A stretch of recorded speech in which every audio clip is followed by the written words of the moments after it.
Sunday! Ito mag-aadobo ako mga idol ng atay balunan with pakpak. Saka ito, hita. Pakpak, hita. Yan yung pakpak oh. Ito yung hita. Tapos ito yung mga balunan. Sinangalan ko na yan mga idol. Tapos mamaya na yung atay pagka malambot na yung itong manok. So nilagyan ko na siya ng bawang, toyo. Mamaya na yung suka. Saka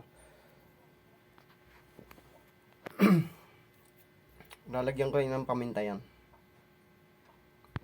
Yan, nilagyan ko na rin ng paminta. Yan, masarap yan mga idol mamaya. Tatakpan lang din natin siya.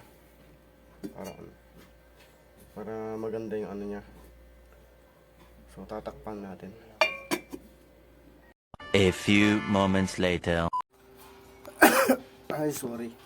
Ito na yung ating adobong atay balunan at pakpak. Yan. Okay, huwag pong kalimutan. Follow, like, and share lang po. Gil Pereira Gosanti Madriaga at Boy Kimat TV. Dami nyo na ng aking YouTube channel. Boy Kimat TV din. Thank you.